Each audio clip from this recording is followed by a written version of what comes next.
Hi, man. Welcome back to another episode of the Science Podcast Show. Today's episode, we're going to be talking about self-infliction. I'm going to let him introduce himself. He's going to tell you a couple of things about it. Cool. Good afternoon, everybody. Good morning if you're on the other side of the earth. My name is Tim the Poet. I've been doing this poetry thing for some years now. I started writing when I was about 7 or 8. I was influenced by my auntie, who was the black sheep of the family. But I also looked at myself as the black sheep of the family. So when she would do this drug or do that drug or get locked up in this jail or that jail, she would write me from those jails. But when she wrote me through poetry. And for some reason, it made me feel like I could understand what she was talking about. So I felt like I need to write this poetry so people can understand what I'm talking about. And it worked for me. I've evolved into an individual that is beyond what I thought I would be as far as successes and entrepreneurship. And now I'm here with my boy Jay. Yes, sir. So we're going to kick the show off with the first question. And what role does accountability play in breaking self-inflicted cycles? Oh, the biggest role, because you can have self-infliction and be aware that it's self-infliction, but you don't have the ability to process the thought that it's accountability that needs to be taken. Like this was self-inflicted. It's literally named self-infliction. So when you self-inflict and you blame it on everybody else, that's not accountability, obviously. But when you self-inflict and you reflect on the fact that, damn, I did this to myself, that's accountability. So that's a big thing. That's a huge thing, honestly. Yes, sir. I just heard you say blaming yourself. Next question is, are you the type to blame yourself first, even when it's not your fault? Yeah, that's why I lose that. But that's a form of self-infliction. Like, you got to be able to identify, and that honestly comes from calculating other individuals' emotions and their feelings and placing them and ranking them and putting them on this pedestal higher than your own emotions.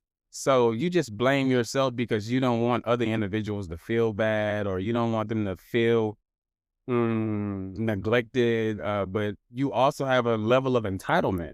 So you have to be able to sit down and say, you know what?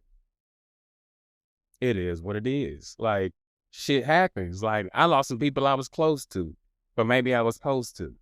You know what I'm saying? Yeah. You never really know. You can't really sit there and just buffer in it and dwell on it. Like it's gonna eat you up. And one thing about it that my uncle taught me was you versus the world, you're gonna lose every time, bro.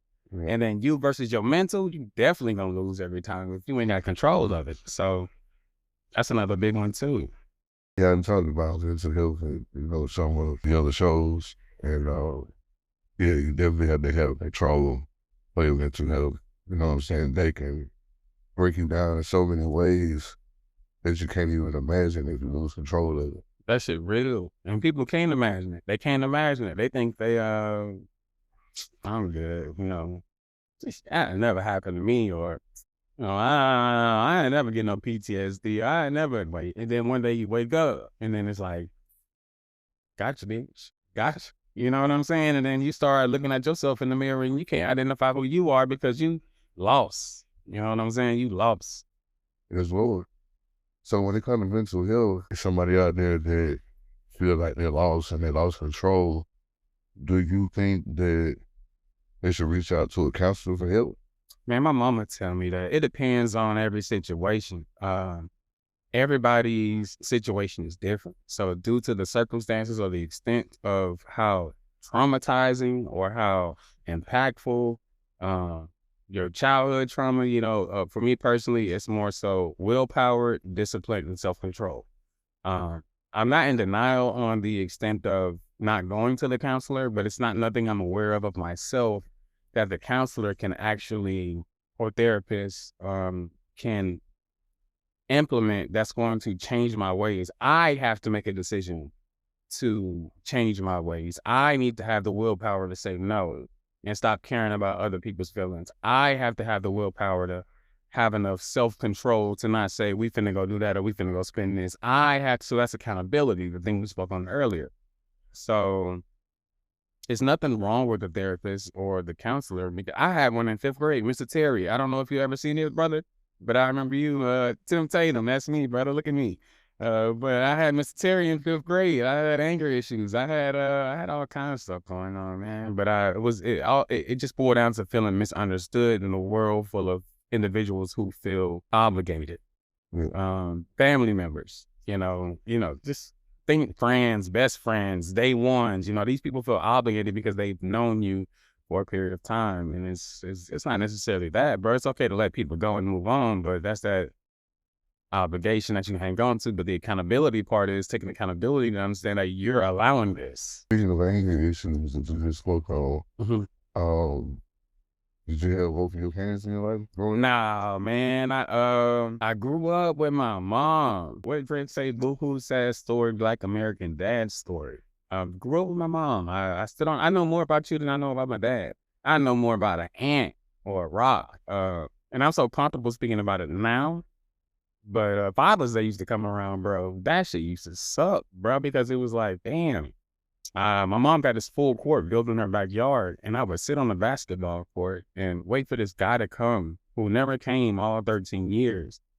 He's gonna come, and you look forward to that kind of thing. And then you realize you learn to do a lot of the things you learn to do because of your coaches, your basketball coach, your football coach, your taekwondo coach, your mom. As a mom, your mom plays therapist, mom, counselor, nurse. She plays a lot of roles.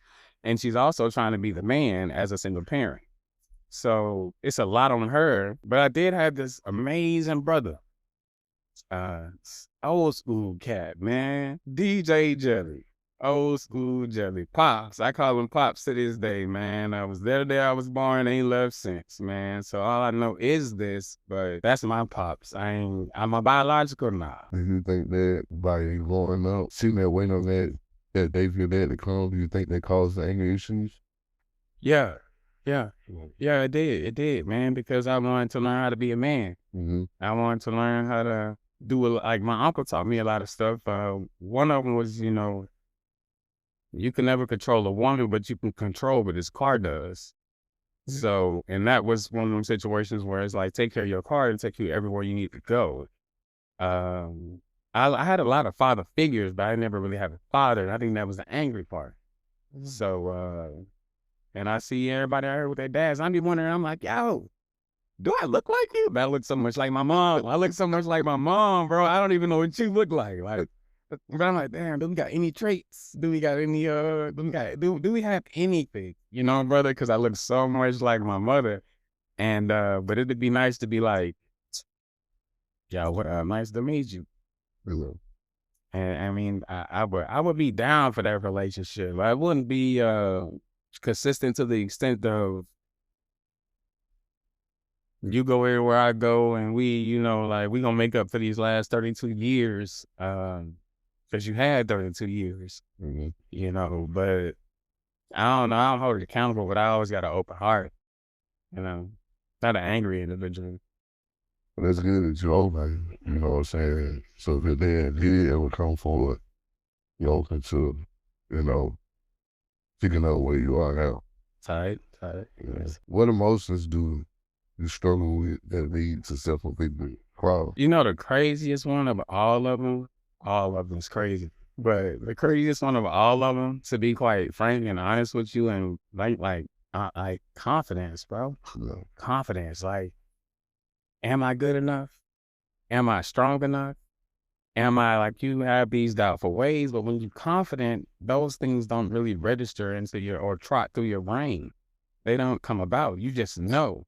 And even though everybody around me knows, like, bro, you him. Like, you got this gift, you got this talent, you got this capability. I don't know. I'm just doing something to escape something else. It's like a hobby. But everybody else sees it as like, dog, so the main one would be confidence. The second one would be insecurities. Insecurities, bro. Insecurities. Like sometimes, like this morning before I got over here, I got this beanie on my head right now. It is toboggan or this scully, whatever word you from, what y'all call it. But I was in the mirror. I was looking at myself. I'm like, damn, I ain't got no cut. I got this on because I ain't got a cut. You know how that shit go, right? I'm gonna keep it a bean. I'm gonna keep it a bean. I'm like, damn, man, your face getting fat.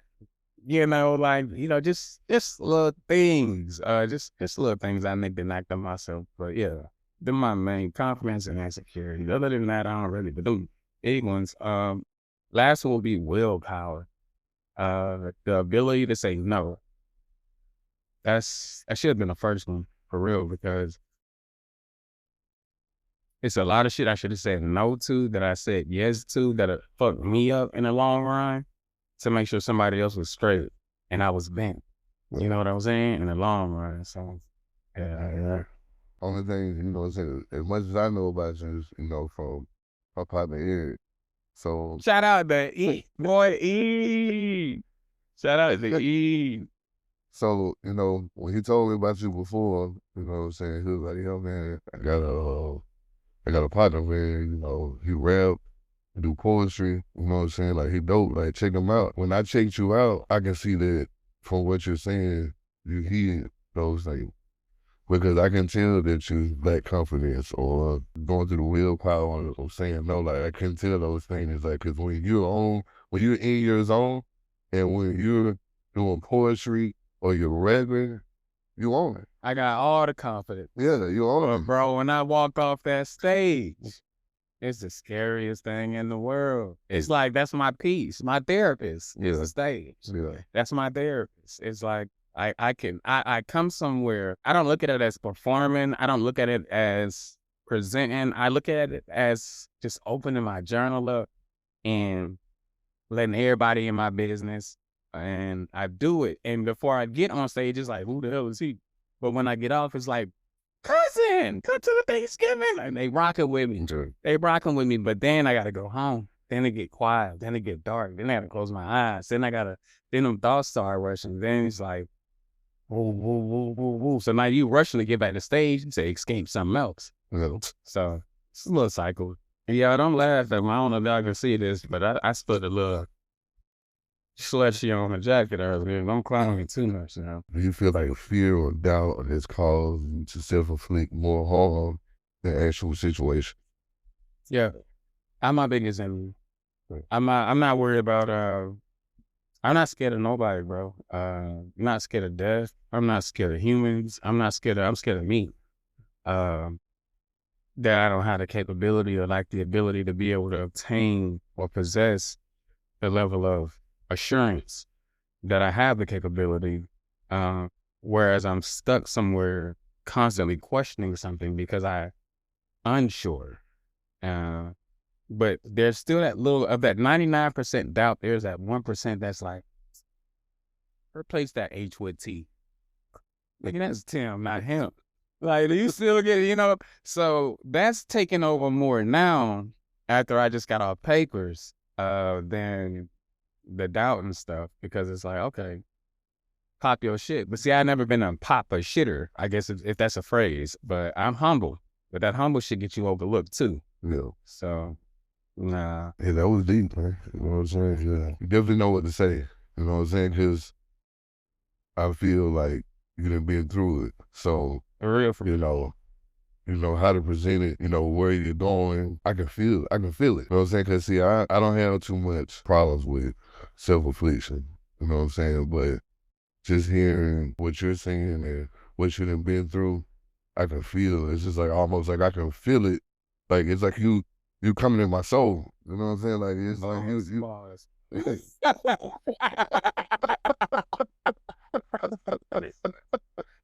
I had to catch it, y'all. I had to catch it. I got you. Yeah.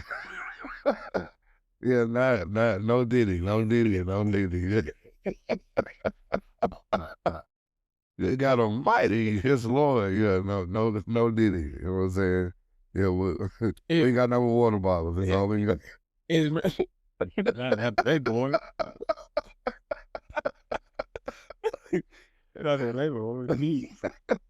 We've had a good time, y'all. We have a good time. Yes, Lord, man.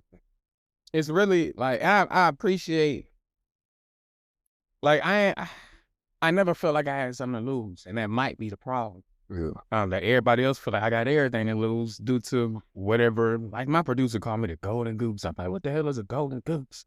I still don't know what the fuck a golden goose is. That was in Miami a year or two ago, I think. Man, you the golden goose. Like we can't let you can't fuck up. You can't like woo woo woo. Shout out to Koki. Koki, if you watch this, got you, nigga.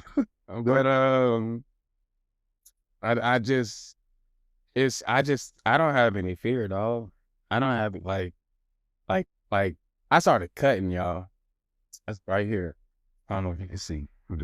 I started cutting this last year. That's that mental that we was talking about earlier. It's not worried about, because it's like y'all think I'm worried about y'all. Bruh, I'm worried about me. Like, ain't nothing you can do to me that I can't do to myself, or it ain't nothing that I won't do to you that you wouldn't do to yourself. Yeah. So it's like, don't put me in that situation, because I'm a really nice guy, but a little tweak on self-identification, capabilities, intention, understanding, purpose. You know, I just got this thing where it's like you can move people. You can move hundreds of people, bro. And all you're doing is being you, but then it's the people who I talk to and insinuate like, damn, bro, I feel the same way. But the difference is you got the courage to get on stage and do it. I would never tell nobody. So what you're doing, that gives me like hope and grace. It just gives me hope to be able to beat this thing, whatever it is. So that's what it is. I do know what self-infliction is, you know what I'm saying? Causing harm to oneself intentionally or unintentionally. Right. Yeah, so yeah, I never knew, you know what I'm saying, that you were going through that. But nobody knows. Yeah. Nobody knows. They just think, man, imagine all these people you see out here on these shows and these radios, and people just see the glitz, the glamours, the diamonds, the talent, the movement, but we still human too. Yeah. You know, we still battle with shit too. You know, we still have our discrepancies that we got to figure out how to consolidate. You know, we're still going to do it just like everybody. We're still just like everyone else. It looks good. It looks amazing. But once it's all said and done and the cameras is not rolling, shit get real, you know.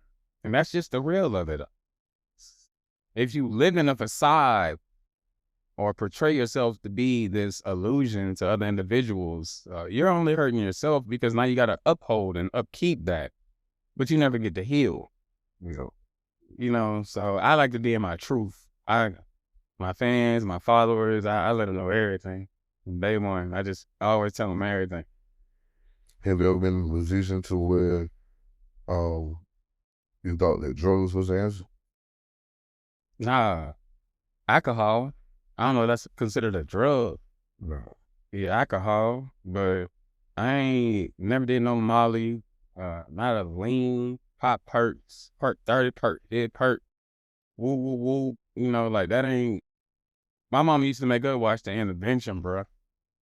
Yeah. These folks used to sniff Windex. You know, these folks used to like, I ain't never wanna, but she still ended up saying like, how y'all end up going to college, smoking weed and doing and drinking alcohol? That was not her intentions. But unfortunately, you know, kids gonna grow up to be who they gonna be, and you got to figure out how to maneuver that and still stick by them and guide them through that way, even though they adults. I was only like 17, 18, but I was definitely escaping with the goddamn liquor though. Yeah, alcohol definitely sometimes that way for people to stay calm. You know what I'm saying? I got a lot of uncles that that's the only way they could. I got one uncle that shake. Like if he got to have them shake alcohol so bad, like when he started shaking, he needs take a couple of shots. Need that be Just gone. relax, just calm down. So, you know, that's kind of a bad situation to be in, because he can't stop. Ain't kinda. It's a bad situation. Yeah. Nah, that was my fear, bro. Like I was just numbing it. Like I ain't want to deal with it, bro. And it was like, if I take 2-3 shots of this or a shot of that, it would numb it. I wouldn't feel nothing no more. I'd just be, you know what I'm saying? And it's like it's gone, but it's only gone temporarily because when you sober up, you wow, right back into it. So now you find yourself doing the same thing once you sober up. Boom, just to numb it again. And now you find so it becomes a cycle and it becomes a lifestyle and then it becomes it's not okay. It's not healthy. It's not good for your kidney, your liver, your heart, you know what I'm saying? All the organs in general, but I would call it a drug for me, even though I'm not sure if it's classified as a drug, but it's a drug for me, and I'm gonna say that's how I got the DUI, bro. That's why I was on papers. A lot of people find it hard for it not to be my thing because my pops, he drink and he be turned. It's just so, it's like me and him got a lot of similarities, but I'm the more quiet one. You know what I'm saying? He the turnt one. You know what I'm saying? And we look just alike. Is he turned because it's a liquor, or he turned because that's his natural personality? That's his natural personality, but when he get that drinking, it just Boot it up. Yeah, it boosts it up like times 10. You know what I'm saying? And it ain't a turn in a way to where like it's embarrassing or you don't want to be around him. They love him. You know what I'm saying? Like he's that guy. You know what I'm saying? He's the entertainer. He is the guy for the party. The guy that's in the around the circle that's in the middle. You know, when it's a little circle that form, you got that one person who's turning up. Yeah, is that him? You don't want to have him in the middle and you be around that circle so you can see the show. Right. But he definitely gonna put on one. You know what I'm saying? That's why people love him, man. That he always life for the party. You know what I'm saying? How you feel about it? I don't have a problem with him, drinking. You know what I'm saying? I don't have a problem with nobody drinking, but just don't overdo it. You know what I'm saying? Like know your limit. You know what I'm saying? Moderation. Yeah. Don't do it to where you're sloppy, pissy, falling over and you can't function and you just pass out. Like you gotta have there's limitations to this, you know what I'm saying? Like, yeah, don't do it to where you wake up, especially if you're a female, you wake up in the morning and you're like, I don't know what happened. You're in a bed with a dude and you're looking like, damn, I don't know what happened. I can't remember. No one should drink to that capacity to where you remember nothing. You know what they call that? But blacking out. Yeah. Then they got this thing they call graying out. That's where you remember like bits and pieces, but you don't remember the whole thing. I learned this in DUI school. I said at DUI school. When you black out, bro, and you wake up and you don't remember nothing, you gray out, you had just enough but not too much that you remember enough, but you don't remember, but you had too much of these in that you don't remember everything. But that's what they call that. I never forget that one. I was like, damn. Once I take the story about how I got locked up, this shit would be crazy. This shit would be crazy, bro. Have you ever got to that point where you don't remember nothing? That's how I got jammed, bro. Last year, them folks got me. Fairburn Road in Douglasville. Coming back from, I'm talking about I'm tripping. I ain't gonna even lie to you. I was everything you just described, bro. I got a shotgun and a Z out there. Buddy tweaking on me. I'm pulling up on my homeboy at his spot, pulling up on my homegirl at their spot. Yeah, come out, Tim, come out. And some dude was just trying. And I was like, you can't stand here. And I was like, oh, see that, but that liquor. See, I'm a real cool dude, but I get that liquor in me.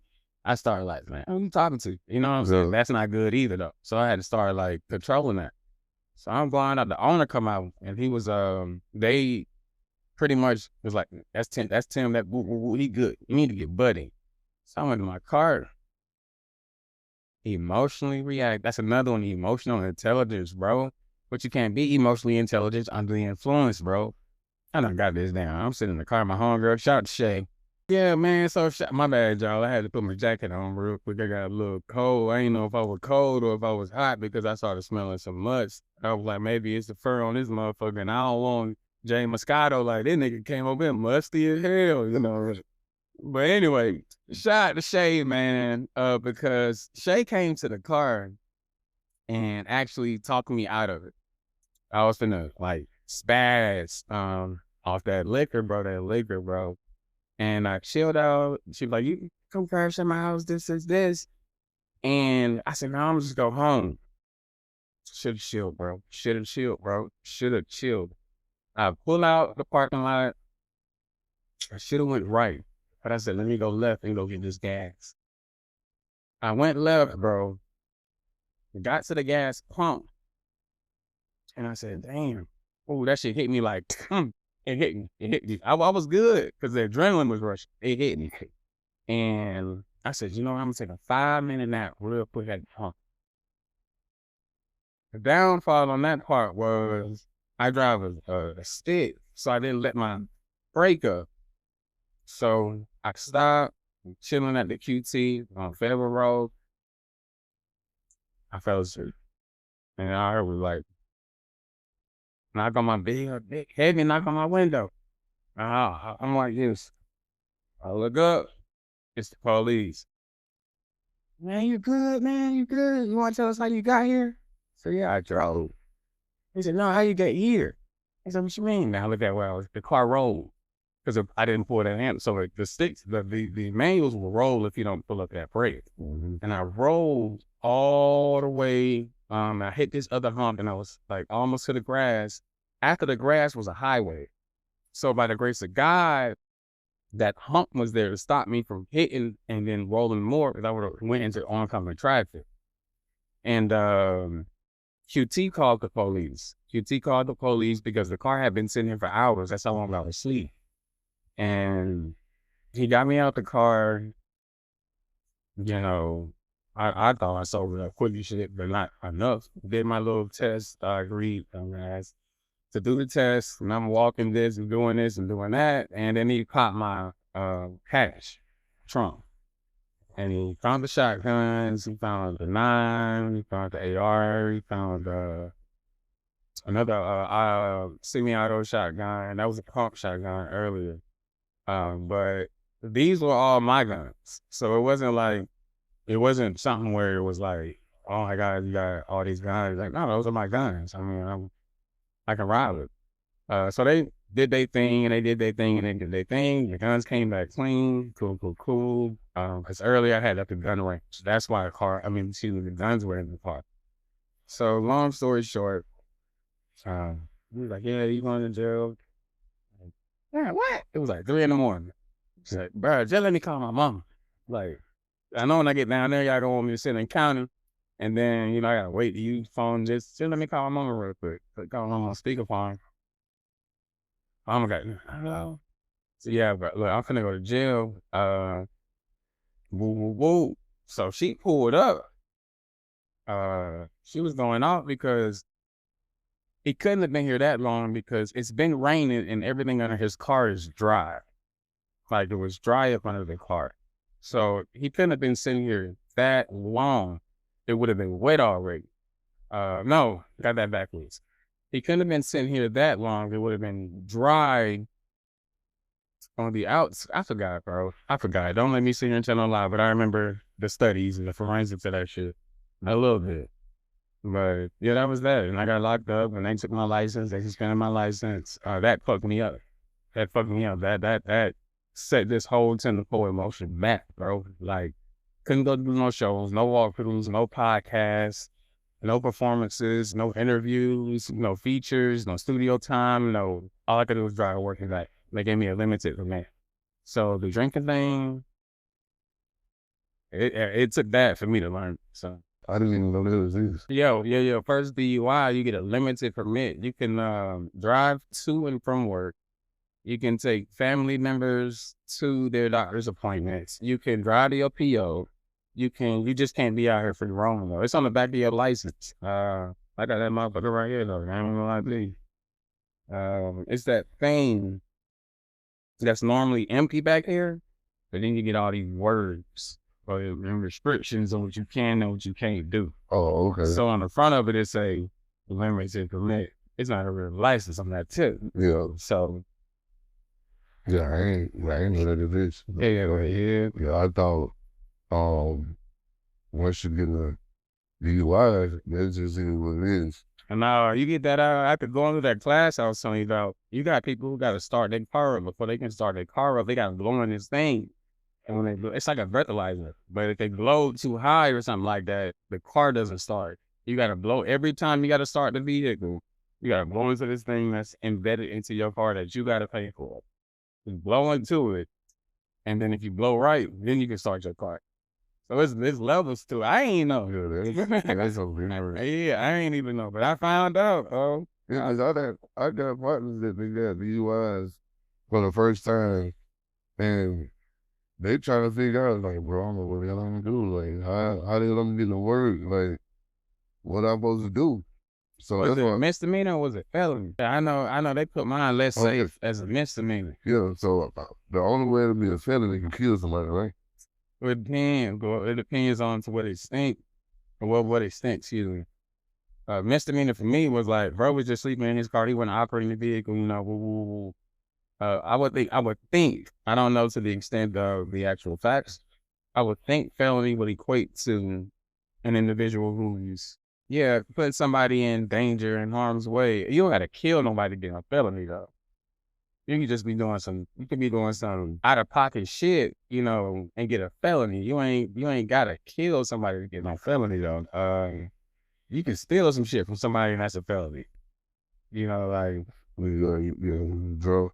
You want to say what? oh, okay, on some drunk shit. Oh, I don't know too much on the drunk shit. I'm saying like if they pulling you over for a DUI on the DUI side, and then I guess you stole something from somebody, you know, on top of them pulling you over for the DUI, I guess they can hit you with a felony for the, you know, for you stealing. Yeah. You know what I'm saying? And you also can get that by receiving. That was the first thing I got. First time I got a lot of time I used my first offenders. My first felony I had got, I didn't even know shit was stolen.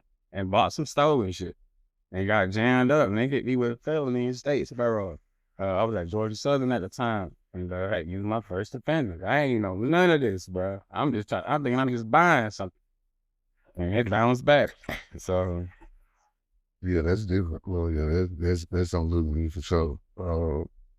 Yeah, I know it wasn't no felony. My partners, they just got pulled over. So, you know, who just jail home, pull you over for, you know, silly shit. they ain't get no permit. Nah, had to wait. My partner Black, my partner C, and my partner LP. Ain't none of them did nothing. Like their first time, they just was out here assed out. They were lured up. I don't think it matters. You know, I had that. Yeah. But I would think it's the same for everybody. Though. Your first, because I know I had to reinstate my license. That shit ran me. I'm thinking it's gonna run me like $1,300. It was just $250 when I went to the DMV. But then my PO, I see my PO last month. She told me that was the last time I seen her. But she was like, you don't really get off until 12/11 and 12/12. So even though you ain't gonna see me in December, you still gotta, you know what I'm saying, type stuff. So that was that. But then I went to the DMV. The DMV was like, you good to reinstate. Pay the $250. That'll reinstate your license. You know, you got not even mail. And then it's registration and goddamn insurance. Gotta make sure you ain't got no fees and shit like that. But no, I definitely got a lawyer on that shit. I just thought it was everybody kind of, why. I'm pretty sure the only one confused or didn't know. Yeah, I'm bad.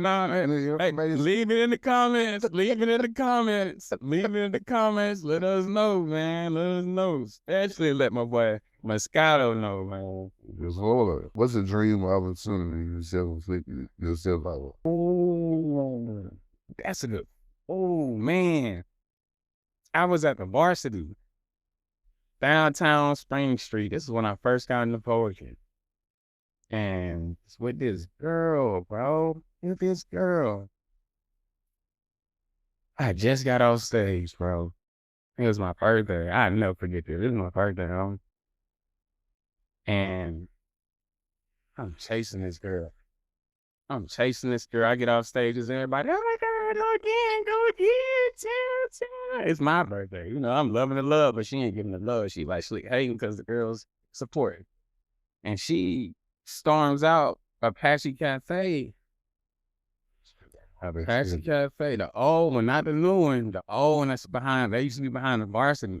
The new one over there by the aquarium. I used to shoot at them. Yeah. Shoot video. Hell yeah, bro. And shout out to Ray Apache. I'm walking out there after her. Like, man, what's going on? You know, I was young, though. I was just getting into this thing. For real, for real. Like I said, I never knew what I had, but I know I had it. And she was just making a scene. And this guy came out of the building, Jay, this guy came out. He was like, yo, Tim. I was so up her ass, bro. I wasn't paying his ass no attention. My gullible green. I was being green as hell to it. You're like, Tim. I was like, man, yeah, what's going on? Listen to the dumb shit I said. He's like, hey, bro, I ain't gonna drop his name. He's like, my name is so-and-so from so-and-so. I'm an executive. I cut checks. This. And he's like, man, I'd love if we could just, this. And I had the audacity to be like, bro, hey, can you tell her that I ain't in here talking to all these girls, bro, that ain't this? And he hit me with the, damn, bro, you ain't ready yet. You ain't ready. That's a moment that could have changed my whole life, bro. And I was chasing a woman, bro. Like, and I had the time that I had everybody, like, after it, everybody was with me. And I'm telling this billionaires nigga to tell her, hey, bro, look, can you tell her that I ain't doing, hey, man, you don't get your stupid ass home.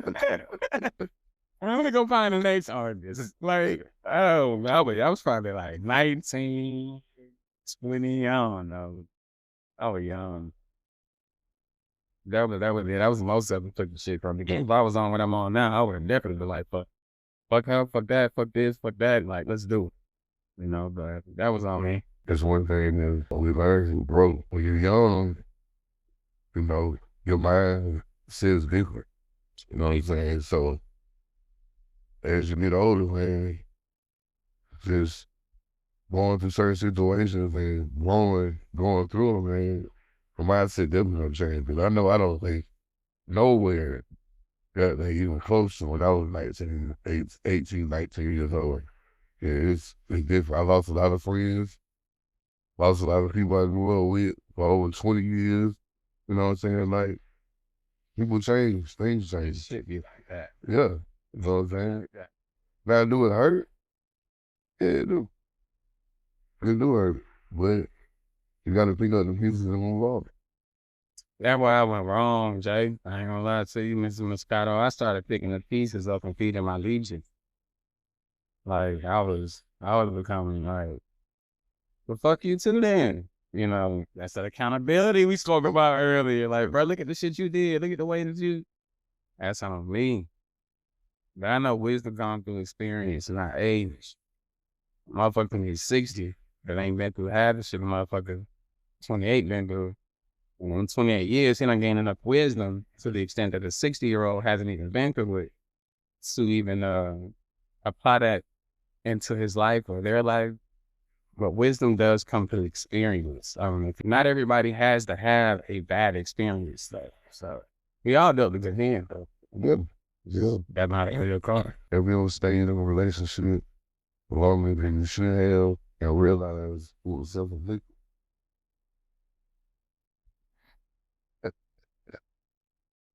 Bro, I gave that girl, look, I'm finna sound like one of them. I gave that man.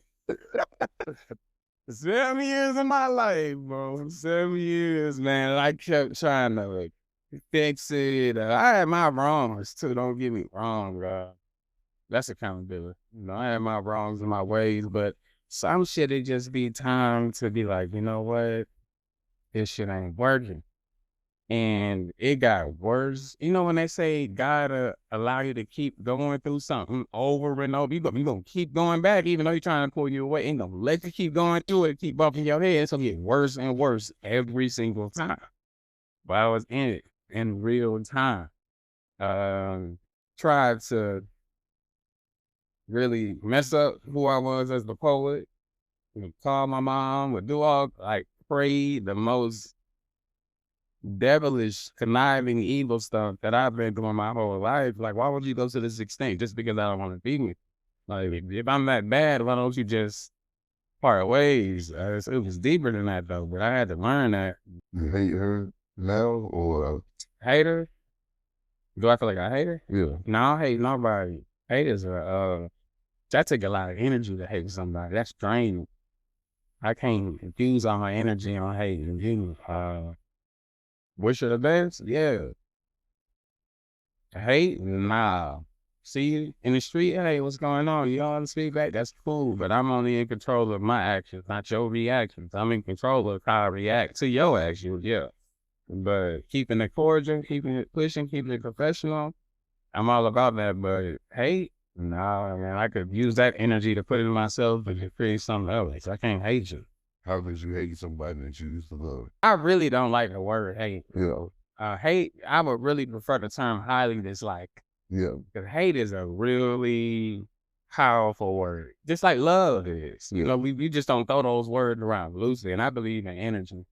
But you can't. It's a convincing thing. Because I would feel like no matter if you hate somebody that you love, it's not that you hate them. You just wish they would probably change and become the individual who you once loved, or be better than that, or become someone who's completely opposite from the individual that they currently hate. They just have the person who's on the end of expression as far as the I hate you is normally the person who feels like, oh, I just want you to change. Like, I'm here, I'm rocking with you, I'm this, they there. But the other end is like, so what you talking about? You know, woo, woo, woo. And it's like, it's a conflict there. So at that point, it's kind of like somebody has to say, because nobody's listening. You're trying, they're not listening. They need to try, and then you need to listen. You guys come to an agreement and say, hey, this is how we're going to do things. But see, what happens there is you have to be able to move forward. And if you can't move forward, you're still stuck on the situations that happened in the past in the back of your mind. They're still trotting throughout your mind. They're still going throughout your mind. And let's say you go out tomorrow and you and your wife just had a terrible argument last month about you cheating on her because you was out sober. And y'all had a talk about how y'all finna get past this. When you get ready to go out the next time with your boys or where you finna go, 100% she's gonna have that little thing somewhere that's buzzing through her mind. Like, I wonder if it's gonna be some shit or there's something going on. So that's trust. That's trust, right? So when you fucking trust up, a lot of people say, ain't no fixing it. You're right. Oh, we can't get back to how we were. You're right. We're supposed to be better than what. That's correct. Like, we're not supposed to be right here. We're supposed to be, we were here. We got here. Now we're supposed to be here. We got past this. So, but trust is gained, not given. Yeah. Just like the term friend. I'd rather say acquaintance. I'm not going to call everybody my friend. You got to gain that term or that name or that title or that, like, nah. I mean, that's just energy, bro. They don't energy. People definitely say that, you know, once you break a woman's trust, you probably won't get it back. I don't believe that, man. I don't believe that. That's what people say. That's not what I say. Because, like, if you're genuine, man, and you know you love your woman, like, I love women. But if you know you love your woman and it's nothing you would not do for your woman to prove your love to your woman, she's got to be willing to accept it. If she's not willing to accept it, the extent that you're going to this versus combativeness, like, where was this when I was doing that? Where was this all this? Where was this? Where was, like, it's okay, sweetheart. It's okay, love. We not there no more. Not where was all you buying me flowers because it's Monday, not because it's my birthday. You taking me here because, you know, this is this. You buying me this because of this is this. And a lot of women have a lot of things. The successful ones, you can't buy them nothing. It's more so the energy that you put into them and the items that you create and the thought that you put into what you're doing that's more baffling than the actual purchase of an item that she could have obtained herself. It's not really thoughtful. It's just a purchase. So when you put thought into it, it's more movement. You know, there's more movement there to me. So I don't believe that you can't gain a woman's trust back. You just got to give her a reason to trust you. Yeah. You know, she had a reason to trust you when you fucked it up. Yeah. You know what I'm saying? So now it's like, you got to do your work. That's accountability. That goes back to accountability. Can you remember a time when you realized You was the one holding the silver back? Yeah. Yep. Remember that motherfucker like 2 seconds. Remember like 2 seconds ago. I was at Clark Atlanta doing a show with the Q's. Shout out to the Q's at Clark Atlanta. I was doing the show. Shout out to my girl Rita. Deltas. Shout out to the Deltas. And I was sitting there. It was a competition. I got second place that day. And I think it was these two twins who got first and somebody else got third. And I was like, dang, man, these people love you. Like, they love you. Like, but do you love yourself? That's when that thought hit. Like, but do you love yourself? That doubt came in. That doubt, like, you can move these people. Like, move them. Like, but you can't move yourself. You one person. But you're moving thousands of people effortlessly, but you can't move yourself. And in that moment, I was with my homeboy, TJ. Luger, man, shout out to TJ. And I just kind of sat there and it didn't feel good. It was a situation where I didn't understand what was going on emotionally, even though I know I was supposed to be happy to everybody else. But for me, it was like, why do I feel like this? That was the situation though, and I stayed in it. I sat in it, my own shit, my own fizz. I just sat in it and couldn't understand it and process it. But later on, as I kept going, because of the wisdom which came with the experience that came with the wisdom, developed knowledge. So I understood like you lacking. So, and that's that willpower, that confidence, that some insecurities. So it's like a lot of people will look at it and be like, oh yeah, he got it, he this, he that, but there's so much other shit behind. Once that curtain right there, bro, once you close that curtain, it should be a whole different ball game. You just gotta sit there. You gotta sit in it. And you gotta figure out how to deal with it instead of running from it, because what you normally would do would go take a shot with this and then that hit you going and piped up, but I got tightened up. You know, has there ever been a time to someone you knew for a long time caused you so much pain that you had to let them know, but you didn't want to let them know? Yeah, a family member. I ain't do it on podcast. A family member. How do we self-inflict pain by staying around the wrong people? Well, you got to be able to identify that you're around the wrong people first. Because if you don't know yourself, you can't even identify. So if you just, hanging with folks, you hanging with folks. But if you don't know your intention of why you hanging with these folks, you can't even identify. So that self-infliction comes from the lack of identification. You know what I'm saying? Yeah. So it's like, if we're saying if you hang around 5 millionaires, you'll be number 6. Yeah. My mama always say, hanging around the same people doing the same thing, thinking you'll get the different results is insanity. So I'm gonna keep hanging with Bob, even though he keep robbing the liquor store. But we gonna get rich hanging with Bob, thinking nigga, that's insane. Ain't no way. You know what I'm saying? So it's like, that's one of the sayings I always keep in the back of my pocket. It seems like you and mom pretty close. Hey, bro. Shout out to my mama, man. Y'all, she got breast cancer right now. She did her chemo. She finished her radiation. We had that talk, man. We had a talk. Me and my mom got a relationship because we got a relationship to an extent that a lot of people find kind of awkward. We would have conversations about like, who's gonna die first? Like, man, nigga, I'm not gonna bury you. You're gonna bury me. Like she was very open. Again, my mom she got pregnant at 14, had me at 15. Got pregnant at 15, had my sister at 16. So it was like, you in the 10th grade with 2 kids. And it was like, okay, so y'all finna be on food stamps, y'all finna be in the hood, she took that plot, bro, and twisted that motherfucker so hard.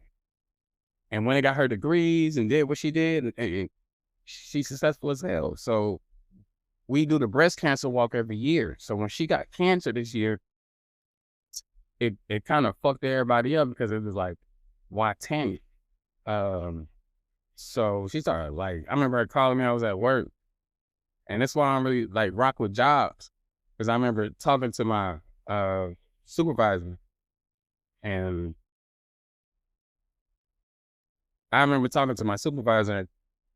and she was kind of like, you gotta learn how to separate your personal life from work. I was like, bro, this is my mom.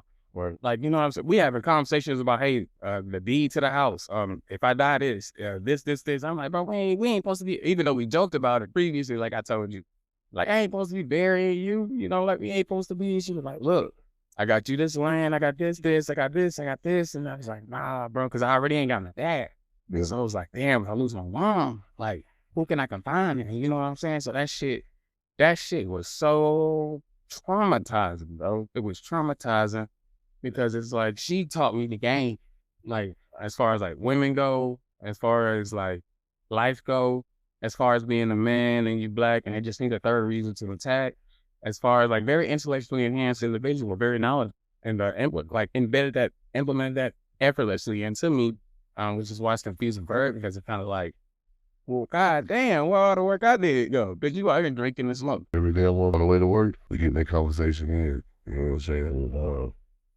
My mama taught me the financial side. But like she taught me how to save money.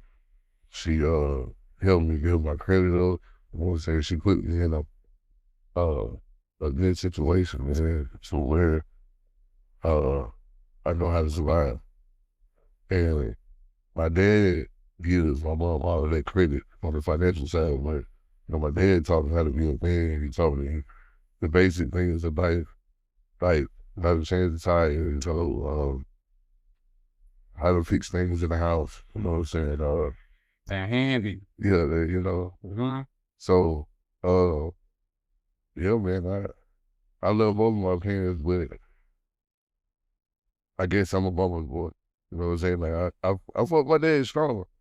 You know what I'm saying? But I think just more of a mama's boy because you know mamas do things that dads won't. You know what I'm saying? Like sometimes your dad may be like, man, I don't feel like going nowhere like right now. Like you might be decided you might want to go to like a party or something. Back in the day, you might want to get a special toy. Like I don't feel like moving. I worked all day. You go to your mom, she always trying to make it happen. Like, well, this is where you really want to go. I take it. That's sacrifice. Yeah, That's you know like, what I'm saying. So that's how I think. I rock with it though. Yeah. I rock with it. I don't really I love my dudes, man. I love my dudes. I love my dudes because it's like, even if I did, like you said, like even if I did have both, I still rock my mama, man, because she just like thorough. Like she cut though, like to the bone. And if you know Tammy, if you watching this, you know Tammy, anybody about like that's Tammy. Like, but she also give you the world, bro. If you know, she don't shit on it. You know, she done been shitted on for so long. It's kind of like she just like tired of being shitted on. But she my dog, bro. She my mom, but she like my best friend, bro. She my best friend, bro. She all I really got. Like when all this shit crumble one day, I can always come to her. Though. It's always like, even though you got down grown as hell, man. Even though you got all this going on and I'm still your mama. You know what I'm saying? She'll tell you, even though you 6 foot, I still put your ass 6 foot up under that ground. All right. Like, one of them mamas, you know. So I love my mama though. So shout out to my mama. She made me happy. I just want to make her happy. Yes, Lord. So yeah, man. Well, I'm definitely gonna keep in mind with my friend. Saying, like you said, going through that situation with it. Chemo. Yeah, man. And shit. Definitely pray for it. You know what I'm saying? For sure. What did you do to stop a self-inflicted behavior that was hurting, progress? I hit up Brother Ed. I was at this job and I was talking to this woman named Chris about the Bible. and I wanted to learn more about the word. So then she had pointed me into this direction. I think his name was Jay, but I didn't end up talking to Jay. I ended up talking to Brother Ed. And Ed started educating me because my first name is Timothy and my middle name is Ezekiel. So when I believe Timothy was raised by his mother and his grandmother, and Ezekiel was a prophet. And in the Bible, I believe that's correct.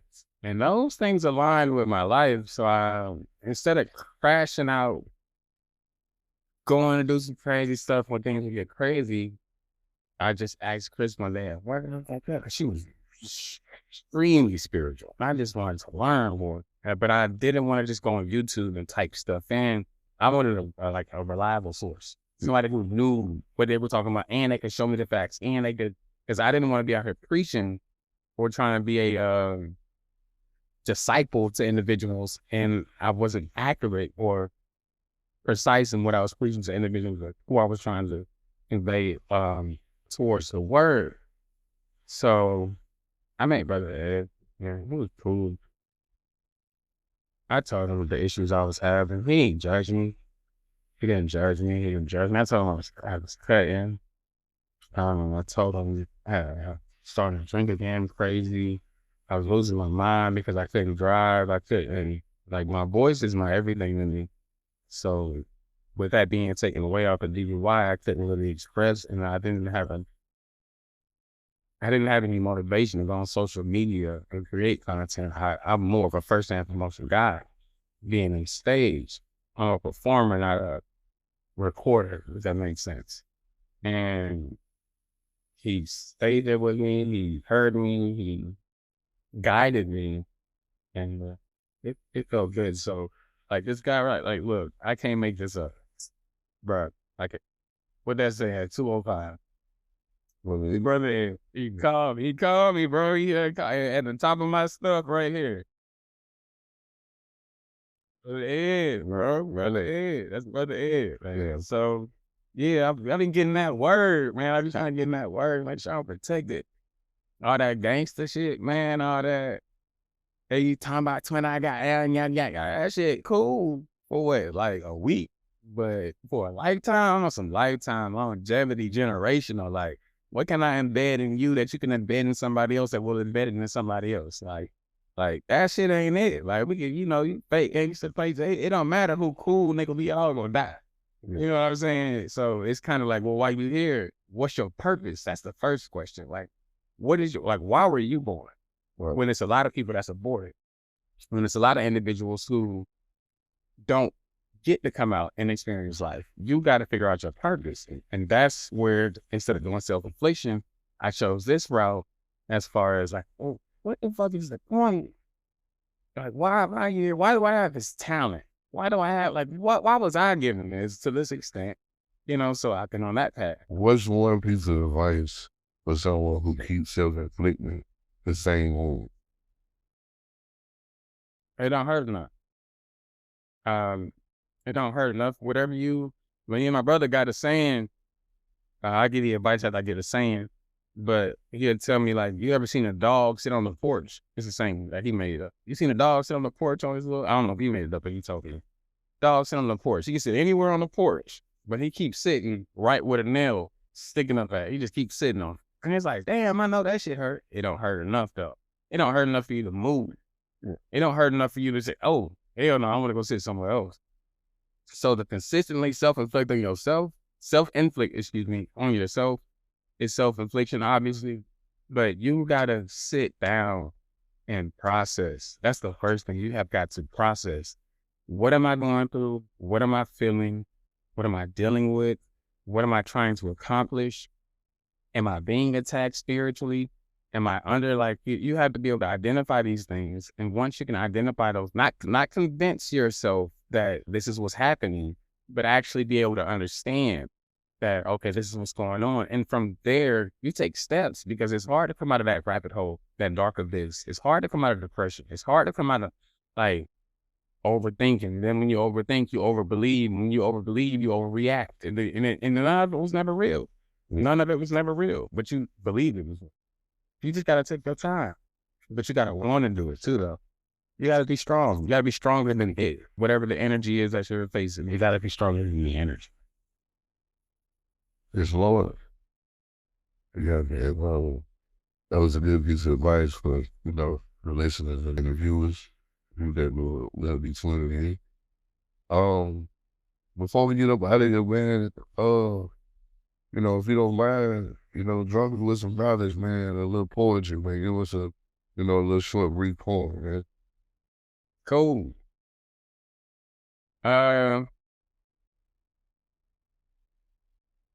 Cool. We're gonna go with statistic.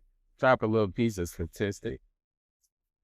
Cool. So we're gonna act like this is a show right now, right? We're gonna act like it's a show. Y'all know I like to perform, excuse me. So I'm gonna talk to y'all real quick. So let's start over. Y'all ready?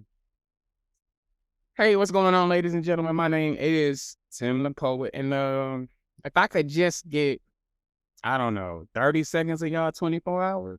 That's 30 seconds. I mean, that ain't a lot. 30 seconds of 24 hours. If that's cool with y'all, that's cool with y'all? Cool. Okay, cool. So if you can hear me on 3, say 1, 2, 3. I'm ready when y'all ready. Y'all ready? Cool. I'm not basic. I'm not mediocre.